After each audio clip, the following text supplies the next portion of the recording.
I'm Doug Fern, and this is my take on music recording. This conversation with mixing engineer Tony Maserati is a little different from most of the interviews I have done on the podcast. It's mostly just Tony and me having a very informal chat about the things that are important to us, both in our professional lives but also in life in general. If you want to see the impressive list of artists that Tony has worked with in his career, go to TonyMaserati.com. You will see artists ranging from James Brown to David Bowie, Queen Latifa to Beyonce to Lady Gaga. These are artists that Tony has recorded, produced, or mixed. He is best known as a go-to mixer at the highest levels in the music business. Our conversation starts with me asking Tony how he likes being a first-time dad. It's far and away the best thing that's ever happened to me, and will continue to be the best thing in my life. I just can't even tell you how wonderful it is to be a dad. Every day I wake up and all of a sudden there's a reason to wake up. There's a reason to smile. There's a reason to show up with a positive attitude. I mean, just so many things. You know, what I found the most amazing thing is just watching how babies and then kids experience the world and just the realization of how things work and how their minds work.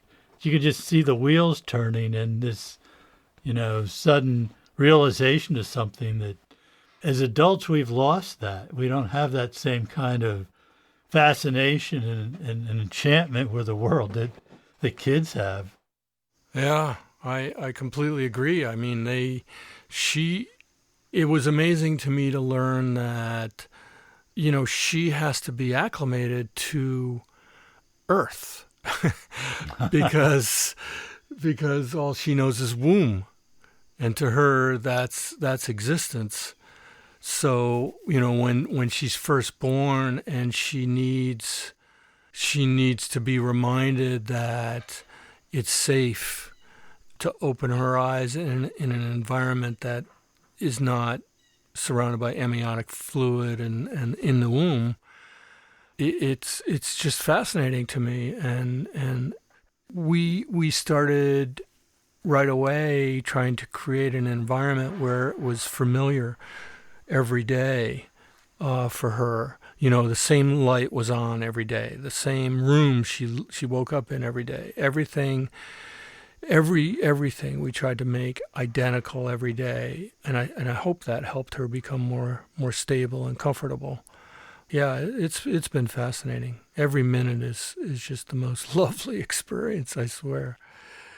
I moved up to my house upstate. I left this place 10 years ago, and I had built a barn with my buddy Zach Hancock. I built a studio in my barn, I should say, about 15 years ago. And I mixed a lot of records in here before I moved to LA. Been there for 10 years. And then the smoke happens, and we have a little baby, and my wife says, "We're out. Let's go to the country." So all of a sudden I'm, vacuuming mice poop and trying to spick and span things up so that the humans can take over the studio again. So that's what I've been doing for the past. I've only been here a week. Well, maybe it's 2 weeks. It'll be 2 weeks tomorrow. Yeah, something like that. It's a strange thing, but very beautiful, and we're completely excited about being here. So it's really nice. That's great. Yeah, well, I live out in the woods myself, and it's a different way of living. It has its downsides, but for me, it's fine. I don't need to meet with people in person, and these days you can anyway. I don't need to do that very often, so it works out well. And it means making a studio that's soundproof practically a non-issue because there's no sound to begin with. Yeah, that's exactly right. In fact, the success of this room and the quality of the sound that I get out of this room is in large part due to the fact that I don't have to keep sound in and I don't have to keep sound out. Right. So it's a completely porous environment, which means the bass, I don't have to have a bass trap. The bass just leaves and doesn't come back. And, so I've got a little bit of padding, a fair amount in the front wall, but the rest of it, I have some real traps up on the walls just to sort of control the reflections. And it does a great job, really does. And I can sit here looking out the window at the woods, while I'm working. Yeah, that's exactly what I do. It's just nice to take your eyes off a screen and look outside every once in a while, because I think, humans need to have that, refocus their eyes to infinity periodically just to get them back to where they need to be. Yeah, it's so funny. When I got up here, I was thinking exactly that. I was like, how long can I go without looking at a screen? And just immediately, of course, here, my distances that I can see I can see up to 3 miles, depending on where I am on the property. And, I thought, well, maybe my eyes will get better. Could be. Maybe my eyes will get stronger and I'll be able to skip the glasses, because I remember the days without glasses, of course. But nowadays I have to have glasses to do everything. And of course I leave them everywhere, so they're all over the grass in the yard. Yeah, it's fantastic here in every way. Do you plan to stay there, or do you eventually plan to go back to L.A.? I don't know. That's a good question. My wife was a little hesitant to come out here because she's a city girl. She grew up in Germany, Berlin, Frankfurt, Greece, Athens, so she's not really done the New England countryside. And unfortunately, that's what took us so long to get here. It took the fires to push her out of L.A. So when she finally got here, she was like, that's it. I'm not leaving. That's great. Well, you and I have lived through the New England winters. She hasn't. Yeah. So that may change. Yeah, let's see how long she lasts. The New England winter can take the wind out of anybody's sails. But it's interesting, too, though, that she's a city girl. My daughter is now 31. She grew up here in the woods, that was her environment. So where does she want to live? In the city. Oh, my God. So for her, the city is exciting and everything is walking distance, and she just loves that.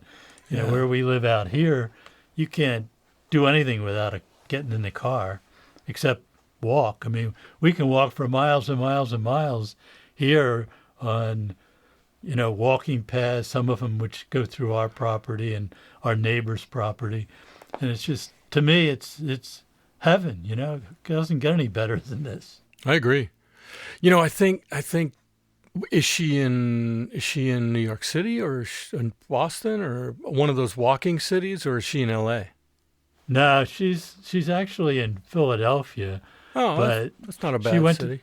She went to school in New York, so actually, New York was like her ideal of a city until we went to London. Yeah. And then she decided she'd rather live in London, but that's not happened yet. Mm. But, she went to college in Westchester County, so she used to just hop on the train and go into the city anytime she wanted. Yeah. So that was really important to her. But since she's been back, she's lived in Philadelphia, which is, it's a different kind of city, but it's a city of neighborhoods, and she likes that too. Yeah. Yeah, I can't get used to L.A. It's not a walking city. I'm used to Boston. I'm used to Providence. I'm used to New York. It's really hard for me to deal with, getting in a car, driving to a location, going through a gate, and you see only the people in those locations. To get a coffee, you got to get in your car. You can't walk to a coffee. It's strange to me. It's I've been in LA 10 years and I still can't get used to it. Although downtown LA is actually quite lovely, and my friends who live there show me around, and I wish I had jumped on that earlier, but now it's too late. Guess we ought to talk about some things that are going to be of interest to the listeners. I haven't checked out your podcast, and I'm not saying I've checked out anyone's, to be honest with you. I've done maybe 3 or 4 of these podcasts, but I've never actually listened to one. I don't know that I have that much time. I know. That's my problem too.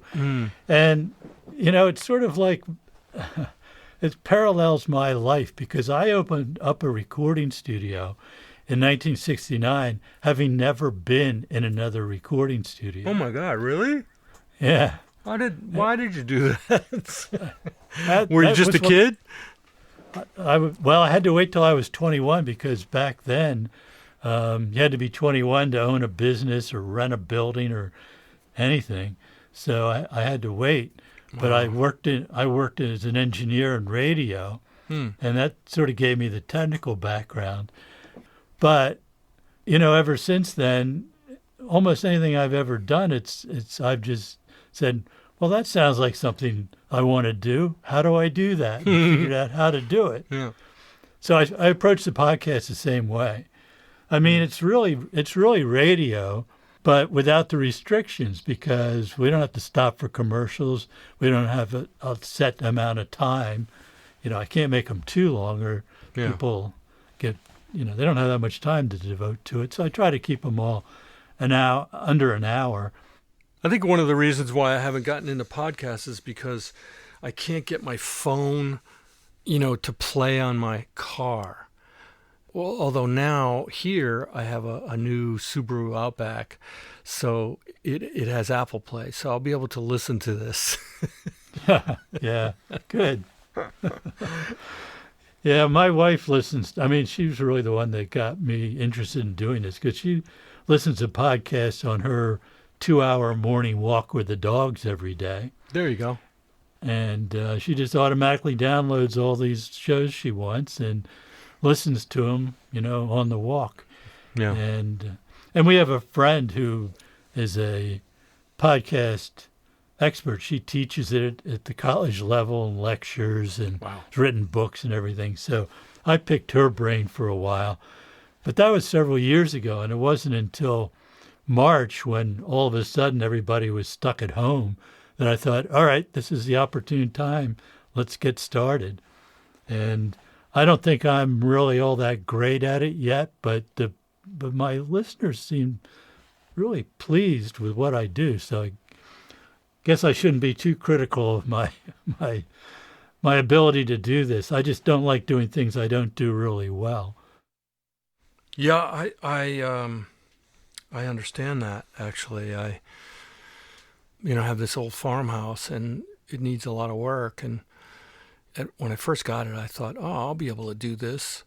And then I realized I could never be a contractor, because contractors, going all the way back to like Roman times, there's a reason why they keep digging up Roman, ruins. It's because contractors just keep building on top of whatever is there. You know what I mean? Right. Like it's a contractor's way. There's nothing about perfection in their job. They're not trying to do it correct. As long as it's within code, and whoever's the foreman says it's okay, then they're happy.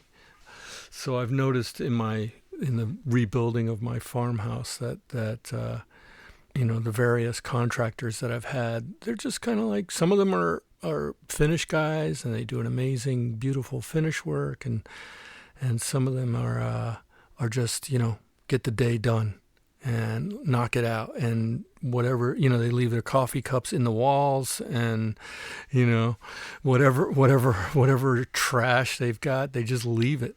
It's really amazing. And whenever I do that kind of work, carpentry or something like that, I'm always trying to make it perfect. Like I'm mixing. It's got a detail, I got to brush that away and clean that up. And what happens if the next guy opens it up and sees my coffee cup? You know what I mean? Should I write something on my coffee cup? Should I put my name on my coffee cup so they find it in 150 years? That kind of thing. Well, I guess we're fortunate because when we built this house, we found the property. It's 10 acres, and it was all woods. And our neighbor had originally bought this 36-acre parcel. He was a contractor. I mean, that's what he did, was build houses and commercial buildings. And actually, I've used him for the construction of several small studios I've designed for people. And so he really understands that. But, from working with him, I know that he understands the difference between good enough and being nice and really well done. And the people he hires, the subcontractors, all had that same kind of attitude. So is this building perfect? No, I'm sure there's lots of sloppiness here and there. But for the most part, it was done with a great deal of care. And I think a part of that is they finished my shop area first so I could move in there and get started. So I was here during most of the construction. So I could just wander around and see what people were doing. And since the guy responsible for it is my next door neighbor, and this was 23 years ago, I figured he's not going to do anything that's going to cause him a problem with his neighbor. So we have a great house, and it's a great location for my studio and originally for the manufacturing business, although I don't do that anymore, fortunately, for me. Well, that's an interesting thing, because did you build this? Because back in the day, I remember your stuff. I'm not sure I ever saw it at the bigger outlets like Sam Ash or Manny's, but I remember seeing it. There was a place on 30th. I forget the name of that place. So long ago. Wasn't Dale Pro, was it? No, back in those days, Dale. I don't think Dale Pro was around in those days. Back in the 90s, I remember seeing your stuff and thinking, that's either some super old school stuff, or, it's a leftover from the days when dudes made their stuff in their house. I mean, back in the day, we all know, like RCA Studios and all those studios back in New York, they had gear left over from when their techs made the gear. Right. And the only thing you could do, yeah. Yeah, there were no labels on anything. They had schematics somewhere on paper, but that would be about it. And each piece of gear was slightly different. And I remember seeing your stuff thinking, is this like a leftover from that period when dudes made their own stuff? Or is this, I never knew. I mean, obviously you didn't have like a marketing team like you have now. But how did you decide to build this stuff because you needed it? Or did you feel like there was a market that needed to be, you needed to have a market there? Well, primarily it was because I wanted it. Yeah, and there you go. But there was always in the back of my mind, I wonder if people would be interested in buying this stuff. But the primary motivation for all the products was to fill a need I had. And my studio opened in 1969. So back then, basically everything was tube. And that was my orientation, and that's the sound I really liked. Mm-hmm. And, I didn't have a lot of money to open a studio, so I had to scrounge up all this stuff. And I didn't have a mixer. It was just a passive set of faders, and I used old, mostly RCA mic preamps that were all tube, tube Ampex tape machines and stuff like that. And when I listen back to some of those old recordings, which, I kind of shudder because, I wasn't working with the best people back then, although some of them were pretty good, but the recordings were okay. And I really liked that sound. So I just wasn't getting that from any of the solid state mic preamps that either I bought or I, designed and built myself. So I decided to go back to tubes. And, the studio I'm sitting in here right now, the only solid state devices in the whole room are the analog stages of the converters, and I guess the power amps and the PMC speakers. Everything else is tube, 100%. And so that's just, my orientation. I just like that sound. Yeah. I mean, did you consider yourself an engineer or a manufacturer? Like at what point in your career did it switch? Or did it switch? Maybe it didn't switch.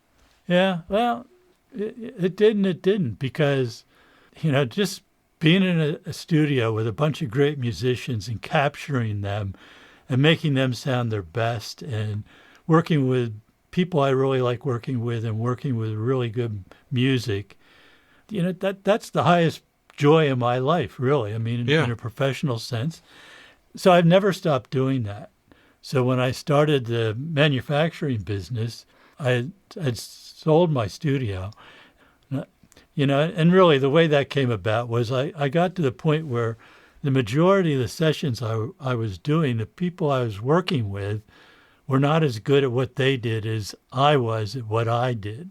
And that's, a formula for frustration. And so I had to make a change. So now, I'm in the perfect position that I just work with the people I want to work with.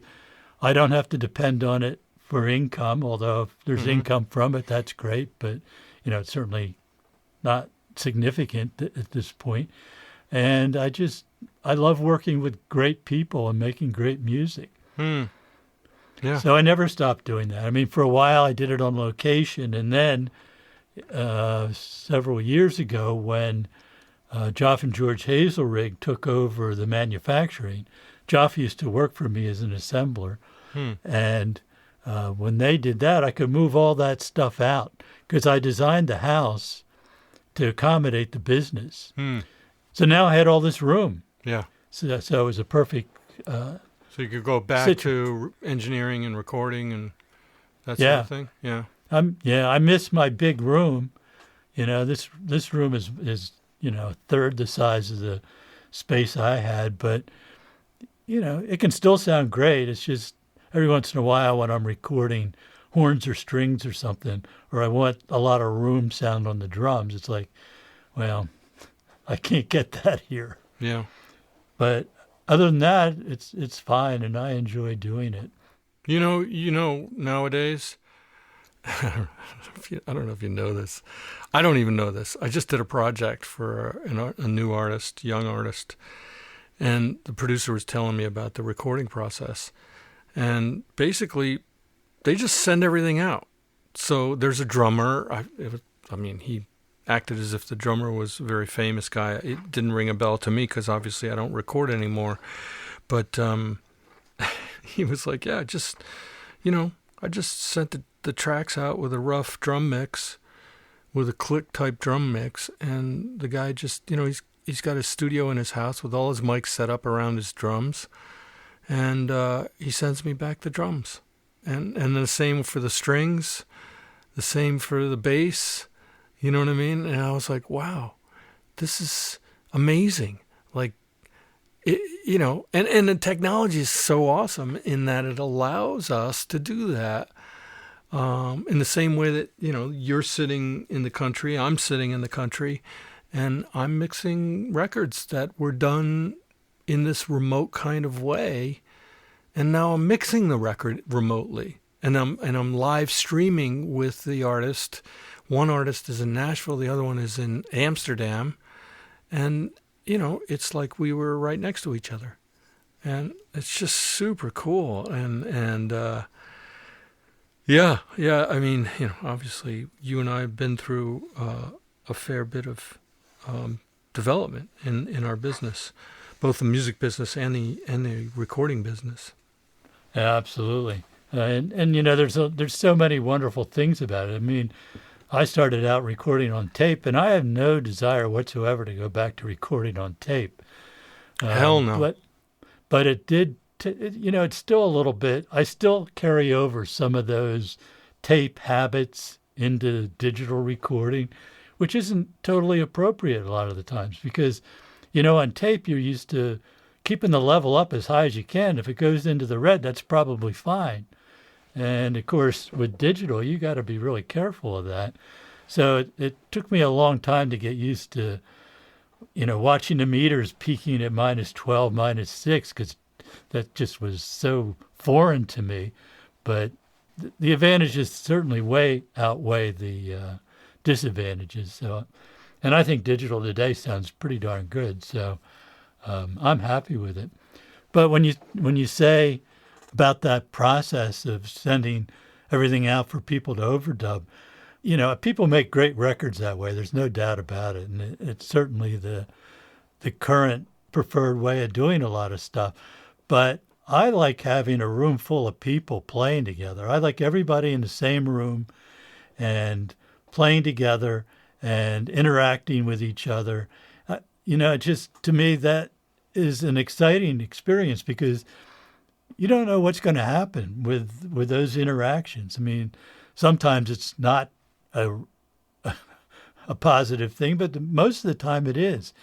And I really like that. And I like tracks that breathe. The tempo doesn't have to be regimented with a click track. I want people to feel how that track should change, and good players maintain a pretty good tempo reference, some of them excellent tempo reference, but they have that freedom to deviate from that when necessary. So I'm old-fashioned when it comes to my approach to recording, and I have the luxury of being able to get away with that. I kind of, I understand what you're saying. I'm not sure I ever got the full bug for recording.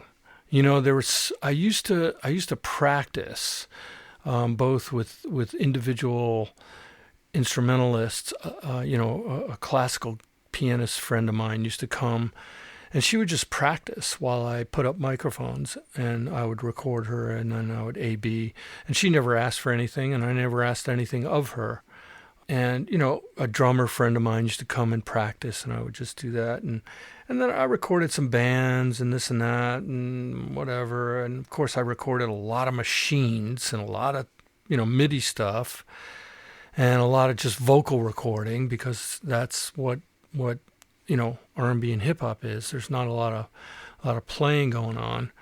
But I don't know that I ever got the bug. Like being in a room when I was an assistant and being in a room with the full band doing jingles back in those days or with one of the bands that happened to come in at night, I thought it was thrilling. It really was, as an assistant.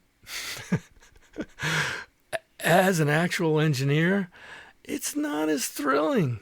Like there's too much that you've got to process in your head. And I remember there were engineers like Mike DeLug and a couple guys who would come in, and those guys were so comfortable and confident. I don't think they ever were stressed out.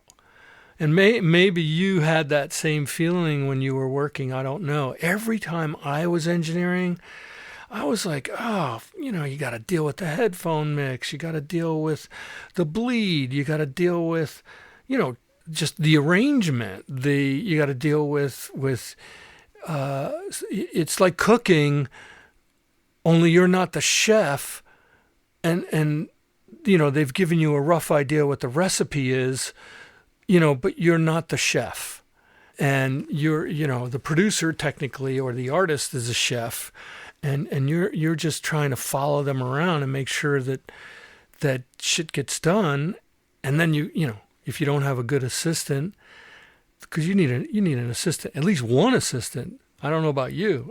I need two assistants. One in the control room, one in the room.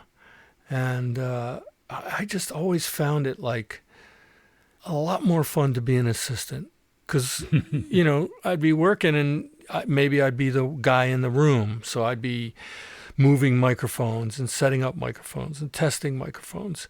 And the guy in the control room would be aligning the tape machine, setting up the board, double checking the mic pre's, you know what I mean? And then the engineer would just come in and he'd kind of move a few faders and schmooze with the clients, and bada boom, bada bing, he's got a nice life. But whenever I engineered, it was always stressful. Always. I mean, I remember recording Patti LaBelle and damn near shitting my pants. I recorded James Brown. I was scared to death for like 3 weeks straight every day. Sure. I erased vocals on James Brown. Oh, no. You know what I'm saying? I'm just like, and I wasn't a bad engineer. I just, there's a level of, I noticed you spoke to Joe Tarzia. That guy is just a cool cucumber, man. He just, nothing fazed him, sat in the seat and did the job. And I worked with a lot of guys like that as an assistant, but I don't know that I was ever that guy. I don't think I was ever that guy.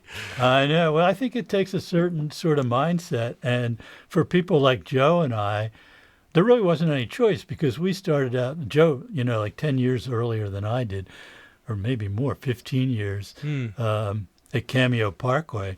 And, you didn't have any choice. You were the one in the room. And you didn't have an assistant, or if you did, it wasn't, you couldn't count on having somebody there all the time. And, you just had to get this stuff down. But things were much simpler because you didn't put a dozen mics on the drums, It was like one mic in front of the drums, maybe two if you were real sophisticated. And everything happened in the room. There were no booths, There was very limited overdubbing because you really didn't have the tracks. It was a different approach. And I think when you start out that way, it just gradually piles up as the technology gets more complicated and you work with better people. So you just sort of gradually adapt to it. But I can understand that. Getting thrown into that, I would have been scared to death.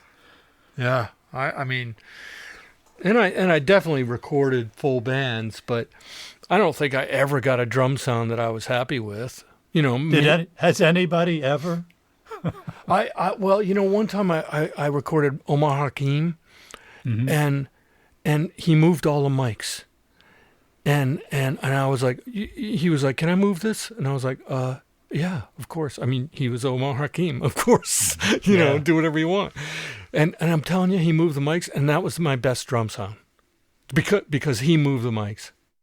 Yeah, I think the best drum sound I ever got were the sessions I did with Bernard Purdy, because he just made it so easy. It was just nothing to it. It just sounded great no matter what you did. Yeah, I agree. The good drummers, they just, not only do they know how to tune their drums perfectly, they know where the mic should be. They know the mics. It wasn't like they were unsure about the microphones. They were like, no, not that mic. Put that one over here. Put this one over here. And yeah, he was amazing. I worked with Dennis Chambers, amazing as well. I was lucky enough to work with some amazing musicians from back in the day when musicians were always in the studio every day. I remember working with some pretty amazing guys, but mostly as an assistant and only rarely as an engineer.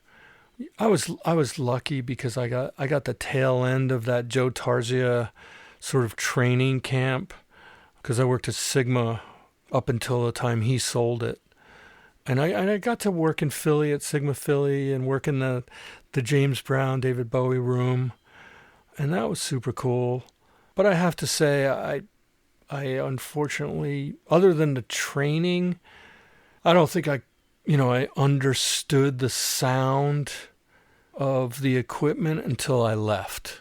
I mean, we had a lot of gear, but I didn't get trained on the subtleties of, which tubes do what and which, which modifications are for what. I mean, I remember guys talking about the modifications of an LA2A or an LA3A, and I vaguely understood it, but I have to admit, not greatly, or I should say, not innately. I didn't know the sound in my head.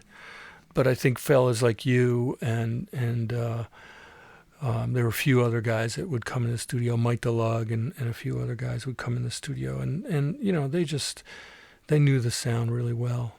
I always appreciated that and tried to understand it and learn from it.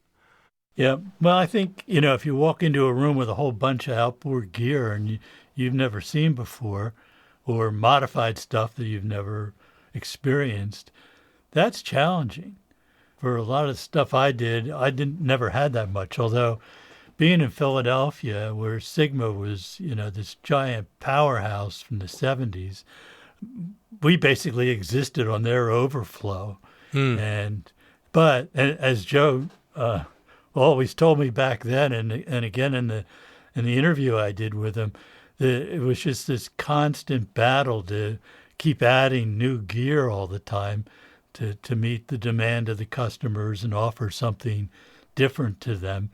So we were sort of forced into that too, always adding some new piece, because for a while we used to call ourselves B-side studios, because people would go cut a single at Sigma and then they come to us to cut the other side of a single, back in the days of 45s. Yeah. And, they were used to using all that state-of-the-art stuff, so we had to keep up with it as well. I never really thought about what it was like for somebody walking into that environment, just cold. That's tough. That's really tough. So, well, we got used to it. I mean, sure. I remember bouncing between studios, and there'd be 4 LA2As or maybe 2 or 3 of them, and there'd be only one that I liked, and I didn't know why. Maybe somebody told me at the time, but the reality is I liked it because it worked perfectly on a vocal or something like that, or on a bass or whatever it was, and right. That's what I would use it for. Yeah, I mean, ultimately that's what you do, right? You can know everything like you do about the guts of a piece of gear, but ultimately it's your ears that are telling you what's good and bad, and whether or not a tube is blown or not. Absolutely. And the way I always approached it, if I felt, I wouldn't automatically put something on a track. I wouldn't patch it, through an LA2 or 1176 or whatever. I wouldn't do that automatically. But if I felt it needed it, I'd put it in and then decide, do I like this or don't I like this? I didn't agonize over it. It was a pretty quick decision. It was like, nope, that's not doing what I want. Or, yeah, that solves the problem. Let's leave it in. Back in those days, you didn't have the luxury of adding a lot of these things later. You really had to do them when you were cutting, because you didn't have enough. You had one really good limiter, so you put that on everything. When you put it on the bass and you're recording the bass, and the vocal and you're recording that, but you had one left over for the mix, So you really had to plan ahead a little bit with that. And so you get used to that really quickly, deciding, solve the problem? Yep, let's move on. Doesn't solve the problem? Well, we'll try something else, or we'll just let it go for now and, see what we can do with it later. Yeah. And a lot of that, back in those days too, those problems were solved in the studio. You go out there, and if you weren't happy with the vocal sound, you'd move the singer back or closer or a little off axis, or if that didn't do it, you change the mic, and you got what you wanted that way. And which brings us directly to modern times, because I get up. It's hard. I mean, I was actually pretty good at recording vocals, and now. I mean, I was lucky. Just recently, the 2 projects I'm working on, the one from Amsterdam, the one from Nashville, vocals are perfect. So, But I don't know that there's a training system for guys to do exactly what you just said. You know, Yeah. You know, placing the microphone is more important than what gear you're putting on it, et cetera, et cetera. Right. Absolutely. So that brings me to a question, in your area of expertise, and that is what advice would you give to people that are sending you projects to mix? And I know you're working with top people, so this probably isn't so much of an issue, but in your career, I'm sure you got tracks that were just super challenging to make sound good. Where did you see those problems, and what do you think people did wrong? I think it's a great question. What I train my seconds to do, and I do try to get my seconds to practice recording primarily in the beginning, because they'll understand mixing more if they understand recording. And I think it's very similar to what you just said. Don't start by putting the trendy compressor or whatever on a vocal chain. Start with the best microphone and the best preamp you can get, that you can afford. And sometimes the preamp is more important than the microphone. If I get a track that I think is real challenging, if it's somebody that's willing to listen, and if they're a client that I've worked with quite a lot, I will talk to them. I will say, you know what, next time try, putting the mic on a boom a little higher above the vocalist and tilt it a little bit, or, whatever. I'll give them advice on mic placement. I'll give them advice on mic pre's. Sometimes my advice to my clients is what speakers are you listening to, and in what environment are you in? Because often they're making decisions in bad environments or with really bad playback systems. And that alone will mess you up every time. So I can tell by listening to the tracks whether or not they have a proper playback system or a proper listening environment. So I'll try to give them pointers on that. Most of my clients are cool with it. Some of them are like, nah, I'm good. Leave me alone. Actually, they don't say that. They just don't bother calling me again. But a lot of my clients are, I try to communicate with them because I want the next thing they send me to be better. It's always interesting. I just spoke to a new client of mine, and he said, I really want this to sound great. I mean, he sent me the mix, the rough mix.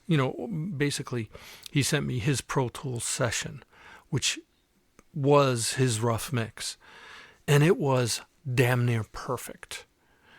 And he said to me, I really wanted that to sound good. I really wanted to impress you. He was like, I've listened to your seminars and things like that with Mix with the Masters and Waves and whatever. And I was like, oh my God, well, obviously I'm doing well, or you're listening to a lot of different colleagues of mine as well. And you're absorbing it, because whatever he did was magical. It was beautiful. And the mixing that I had to do was really just subtle. How can I make this slightly more impactful without being over dramatic? What I always tell young people who want to get in this business is you got to study hard. And you got to practice. I think one of the problems with young folks, and I practiced a lot, but young folks think that practice is do a mix for their buddy. But that's not practice. Practice is, if they're lucky enough to be in a room with one of your compressors, a VT7 or something like that, or VT5 EQ, put every track through it. Spend hours playing with it. And writing down notes as to what it sounds good on, what 2 clicks at 10 8K sounds like, what 2 clicks at 12K sound. Write notes about everything you do, because the act of writing notes to yourself will begin the process of you viscerally understanding that piece of gear. And you don't have to do it with just analog gear. You could do it with plugins. Like, viscerally understand the sound of the thing you're doing. And know that when a client says, hey, I want this to sound like blah, blah, blah, blah, blah, you've already got 4 ideas in your head. You know what I mean? And that comes from practice. That doesn't come from mixing your buddy's demo. Mixing your buddy's demo is a pain in the ass. And that's not practice. Because he recorded it himself, which means you got shit tracks to work with. And all you're doing is trying to fix it. You're not really practicing. And that's why I say to young folks, practice a lot and study a lot. Like, they should be studying me. They should be studying you. They should be studying what equipment you use, and why you use it, and what components are in your equipment, and why they're there. And that includes every piece of equipment that they can come in contact with. When I talk to my assistants, they're amazing. I mean, I have now a group of young men who are now 30 and started out with me when they were 20. And they're full-fledged engineers. But I still call them up and say, hey, I need an interface to do X, Y, and Z. And they'll just cite me, well, this interface will work USB and has a Toslink on it with SPDIF, and it has, a USB digital out, blah, blah, blah, blah. They'll know everything about that piece of gear. I don't have time to read up on every little gadget that comes out, but they do. And that's why they're engineers. They've got the engineering gene. It comes with engineers. And so I think that's a big part of it. And then ultimately, if you're going to be able to make it in this business, if people are paying you. That's ultimately, you made it in this business because people paid you to do your job. If you didn't get work and you were broke all the time, then maybe you should come up with a different plan. Because it's not that people don't like you, but generally it's because they don't like your work. And that's ultimately how this business works, more than any other business. You can go get a job with IBM or with Microsoft or who knows what company, and you could damn near sleep every day for a month before they even noticed that you did a shitty job. Really, I mean, let's face it. Most people go to work and they try to figure out ways of not working so hard. This business, being in this business, every minute you're in it, somebody is judging your work. Somebody is deciding whether or not you're good enough to spend money on so that they can make money on the project they're working on. Whether it's an A&R guy, a manager, an artist. And it's not just about creativity. It's about how you facilitate their creativity. So young folks really need to understand that this is, we are under the microscope every minute of the day. I send a mix to somebody, I wait. If I don't hear from them within 24 hours, I'm like, oh my God, they hate it. And I've been in this business 30 years, and I'm still nervous every time I send a mix. Whether it's an old client that I've been working with for years or a brand new client, I got to be on my game because I'm being scrutinized. And let's face it, the competition, look, when you became an engineer, the year you became an engineer, whatever year that was, or the year I became an engineer, in other words, you graduated from being an assistant engineer to an engineer, right? And somebody paid you money to be an engineer, right? That year, How many engineers do you think in this whole country, how many people became engineers that year? Think about it. 100? Yeah, if that. 50 maybe? Yeah. You know what I mean? Yep. And now, this year, in 2020, there are probably hundreds of thousands of humans who leave college thinking they are an engineer. You know what I'm saying? Yeah, absolutely. So just the competition alone is more, exponentially quadrupling by the minute. So anybody, I tell my assistants, if you're not the best, then forget it. There's just not enough work. 100,000 graduates every year or more who want to be engineers. Forget about it. No wonder why labels are doing so well. They're paying people $300 to do a mix. Right. Yep. And some of those guys are great, and some of them are not. But you and I had a different world. When I became an engineer, there were probably only 20 humans in New York City who graduated from being an assistant engineer to an engineer that year. 20 people. That's not a lot of people in New York City. And in those days, there were hundreds of studios in New York City. So the work was there. There were sessions going day and night. I think young folks need to realize that it's a lot of work, and you got to practice. You got to study. If you don't have a notebook that you're writing in every day, you're not working hard enough, and you're not going to make it. Not in my opinion. Right. Well, I think that's really good advice. And, when I had a studio, and it still continues on into my manufacturing segment of my career too, I would have people that wanted to come, study with me, paid or unpaid. And, if they were worthwhile, I'd pay them when they got to that point. But when they would first come to me, the first thing I would say is, this is going to be like you're trying to be a professional sports player. You're trying to be the next star quarterback or, whatever sport. And there's a million kids out there that want to do that, and that's their dream, and that's what they want to do. How many of them are going to end up being on a major league team? And I think that puts it in a different perspective for them. And I said, how do you think those people got to that point? Mm-hmm. Because every day they tried to be better at what they did. Mm-hmm. And I said, and this applies to musicians as well. I've given this talk to a lot of musicians who are very talented. All these people have a lot of going for them.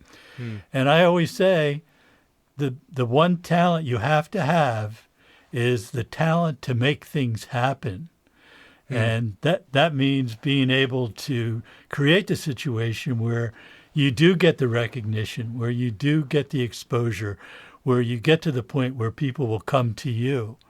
I said, if you don't have that ability, then, record in your basement and have a great time, which is basically what I do these days. But, I've been in the commercial end of it for a couple of decades, 3 decades or so. So I know what that's like. I know what that competition's like. And, it's interesting, too, because I found that when you're dealing with people at the top of their game and whatever they're doing, they're always, almost always anyway, happy to share with you. When they see some talent in you, they're happy to share what they've learned and help them. And, you need to make yourself the person they want to help. Yeah, that's true. Yeah, when I choose assistants to work with me, it's always, I'm choosing somebody that, one, is going to benefit my business, but it's also somebody who is worthy of my time. Yeah, and I think one of the problems for people that are recording is they don't really know what music sounds like. they spent their whole life listening to recorded music or going to a concert where everything comes through speakers, and they don't know what it really sounds like, unless they play themselves, and most of them do to some extent. But, they've got to listen to what that music, that instrument, what that voice really sounds like, because how do you know what to do with it if you don't know what it's supposed to sound like? Yeah. Yeah.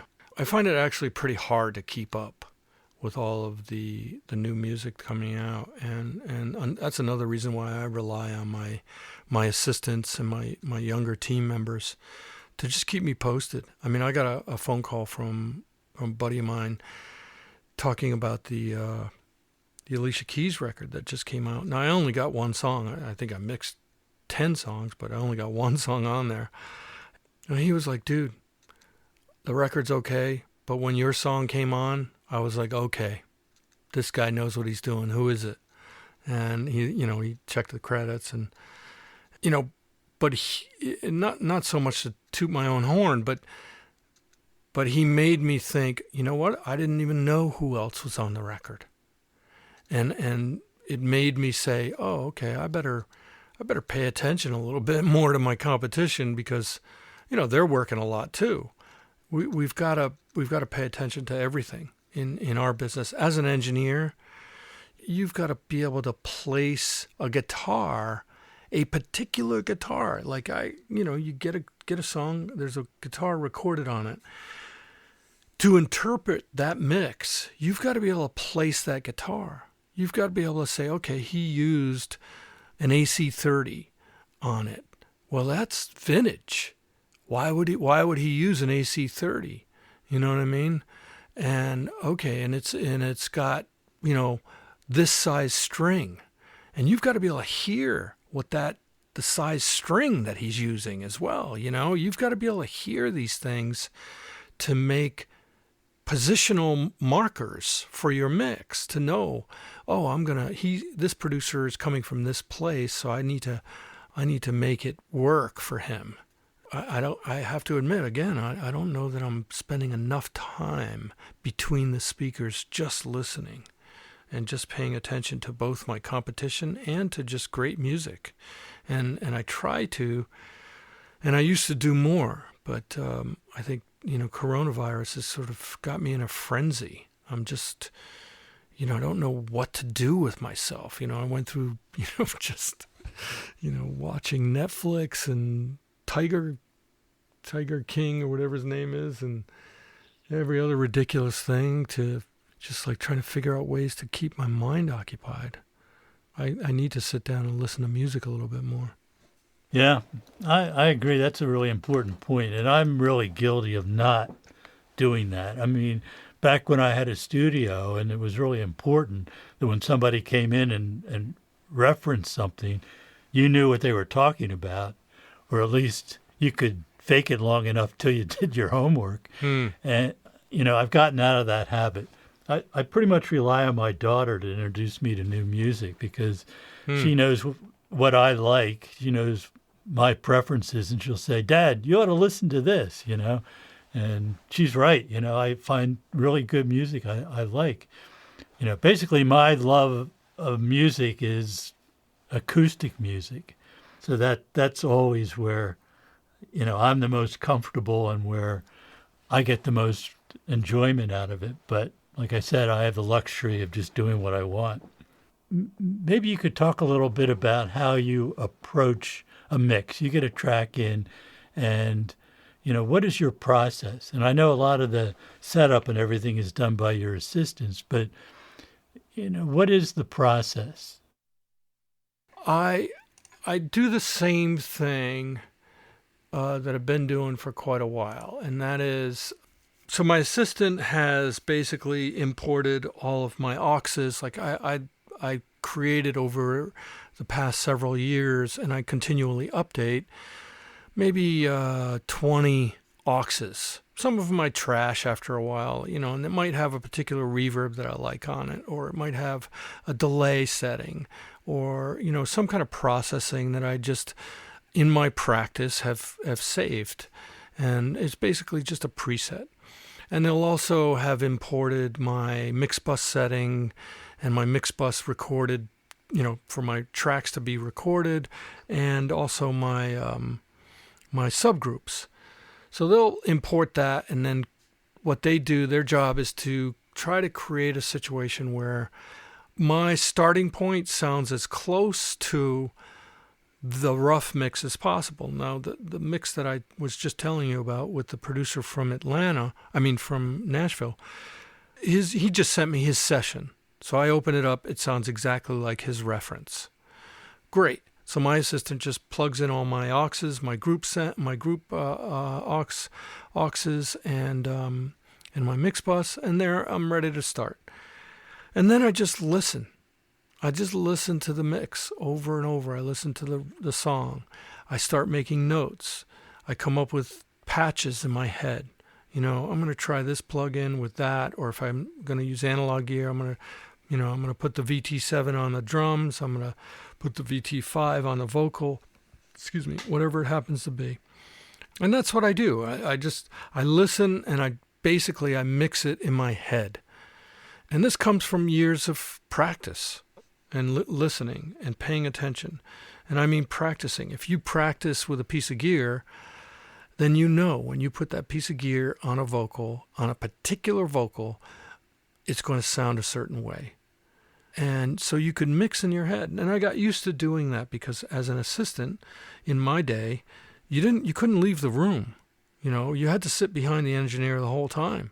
And whether he wanted coffee or a patch made or whatever it was, you had to be ready.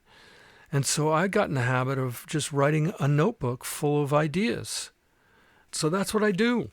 I play the mix over and over. Sometimes I'm doing emails, but while I'm doing emails, I'll write out a patch. I'll come up with an idea, and that's it. And then I'll sit down and I'll start working to try to make that happen. And what I do is I try not to stop. So I just keep the song looping, and I try not to stop. I might solo something just to figure out what it is, because either it's not named or it's not obvious. So I'll solo it and say, oh, okay, that's a synth part. Fine, now I know what it is. I might put in the comments of Pro Tools, I might say, Moog synth or Prophet synth or something like that, just to remind myself what it is. And then I just keep working. So if I'm doing some EQing on a particular section, say on that synth, I'm EQing with the whole mix playing. And then if it stops playing, then that's it. I got to remember what I was doing when it comes around again. And that's what I do. And I just keep going, and I don't stop. I try not to stop, because I want to listen to the song as a song. I don't want to listen to the kick drum as a kick drum. I want to listen to the kick drum as part of a song. And I want to listen to all the parts. I want to identify the problems. I want to identify the opportunities where I can make it better and more interesting. And you can't do that if you're just soloing everything. And you also generally just come up with, I remember I was at Mix with the Masters in France, and this middle-aged guy came to the seminar, and he was an engineer, and he was having problems, and he wanted to figure out why his recordings always sounded good, but his mixes didn't. And I could tell immediately when I listened to his mixes and when I listened to his tracks that he wasn't listening to the song. He was soloing everything. So each individual thing by itself sounded great, but when you listen to it as a whole, it didn't gel. It didn't work together. And that was really his problem. And that happens to a lot of people. A lot of guys, young guys, they'll say, why does my mix sound so muddy? And I try to explain to them that EQing is something that is cumulative. If my client calls me and says, I want the vocal to be louder, I might not push the vocal a dB or even a half a dB. I might decrease some frequency in the guitar to allow the vocal to speak better. And you have to be thinking about it as a full sculpture, and not just, a thing that is, oh, I've got these 10 parts that sound amazing by themselves. It's similar to what you were saying about musicians in a room when they're recording. There's something about musicians being in the same room that is better than musicians separated. Well, the same goes for mixing. If you play everything together, then the choices you make will be made to the song and not to the instrument. And that's what's different. And that's what's important to me. And that's why I work the way I work. That's a really interesting point, and it brings up something I had never thought about before. I learned so much doing these interviews, not only from the people I'm talking to, but trying to relate their experience to what I went through. And I just realized that I was recording for about 10 years before I had a console that had solo buttons on it. Now, weren't dealing with that many tracks. That was 8-track mostly. So it wasn't a big deal to pull down 7 faders to listen to one. I think because that's the way I learned to record and mix, that I always think of it as an entire thing, not as individual instruments. And I think even when I had a console that had solos on it, I would only solo stuff just to... Who's playing that line? Yeah. Which of the 6 guitars is doing that? Yeah, exactly. It wasn't because I wanted to hear how that guitar sounded and what I needed to do to it. I mean, sometimes that happens, of course, but we're mixing this stuff for a listener's experience, not, it's a different thing than trying to make each individual. I'm just saying what you just said. Trying to make each individual thing sound great. It's all got to fit together. Yeah. Well, Tony, is there anything that we haven't talked about that you'd like to talk about or expand on? I think the two of us have a combined experience that doesn't often get on a podcast. I mean, you've spoken to Joe Tarzi and a fair crew of people who are amazing, and I think younger folks need to understand that although the environment has changed and the technology has changed, and they are able to do a lot of things, amazing things we can do now at home in our computers. We can send away from Sweetwater and get a nice piece of gear and all this kind of thing. I think they need to understand that what forged our careers and what forged our, should I say, success, because success, surviving in this business for as long as we have is a certain amount of success involved. We've supported ourselves for this amount of time. I think that what young folks need to understand is we found a reason to do this. In other words, I tell my students and my assistants as well, they say, well, how do you work on a song you don't like? And I say, you know what? I can find beauty in almost any song I've ever worked on. It might not be the song as a whole, but I bet there's a performance on those tracks somewhere that I find beautiful, and that I also can hear took someone a lot of training to create. And that goes for material that's completely haphazard or completely, over the top mathematical. That's the thing about our jobs. You and I have figured out a way to follow the thread of beauty, of compassion, and compelling creativity. And I think that young folks sometimes, it's an Instagram world. They care about likes. They care about who's famous.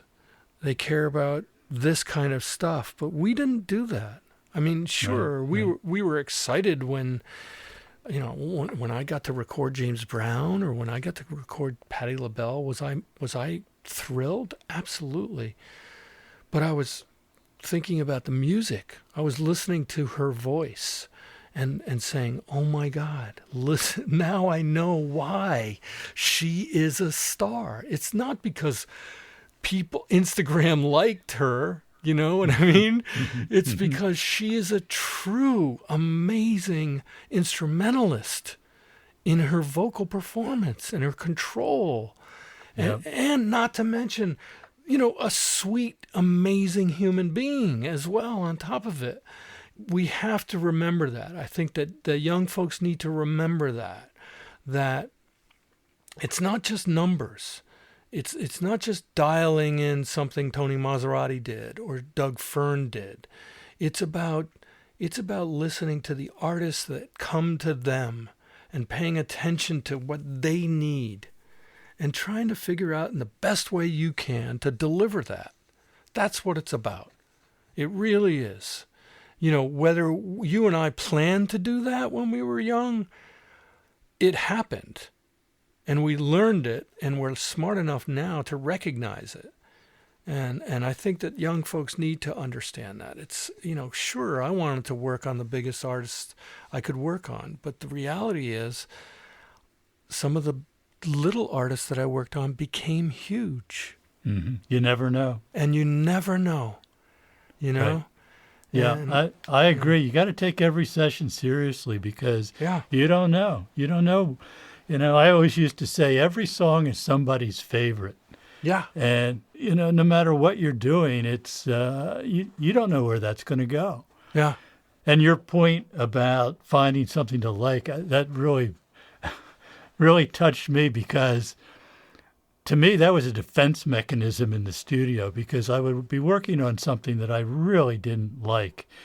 And it was really a survival tactic to keep me from going crazy to find something in that song that I liked and enjoyed. And then even if it only came along once in the song, it was like, well, I know that great part's coming up, so that's what I got to live for on this because there's nothing else going on here I like. Yeah. It's true. Doug, it's great to talk to you, man. And I hope that what's going to happen with AES and NAMM and things like that. What's going on? Or I see like there's some advertisements for AES. Like, is there a virtual AES going on? Yeah, there is a virtual AES, and I actually signed up for that because I want to keep in touch with what's going on. I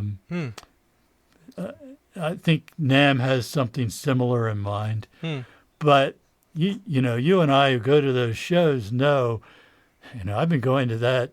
I've been going to AES since it was in the Waldorf Astoria, and the value of those shows to me is always the people. It's seeing old friends. It's seeing my fellow manufacturers because, there's only a handful of us that are doing what I'm doing. And there's nobody else to talk to that understands our job like they do. And, meeting with customers, meeting with my dealers, and it's just that personal interaction to me, which is the most valuable part of the show. Yeah. So I'm really going to miss that. In a virtual situation, that's just really not possible. Yeah. But hopefully this time next year, we'll be getting ready for AES. Yeah. And be back at the Javits Center and seeing everybody. I just hope we get to that point. I really do. Yeah, me too. I've been talking with mixing engineer Tony Maserati. See Tony's website, tonymaserati.com, for more information about his work. Your comments, questions, and suggestions are always welcome. You can email me at dwfern@dwfern.com. Thank you for all the comments you have sent me. I appreciate them all. And thanks for passing along info about this podcast to your friends and colleagues who you think would find it useful. This is my take on music recording. I'm Doug Fern. See you next time.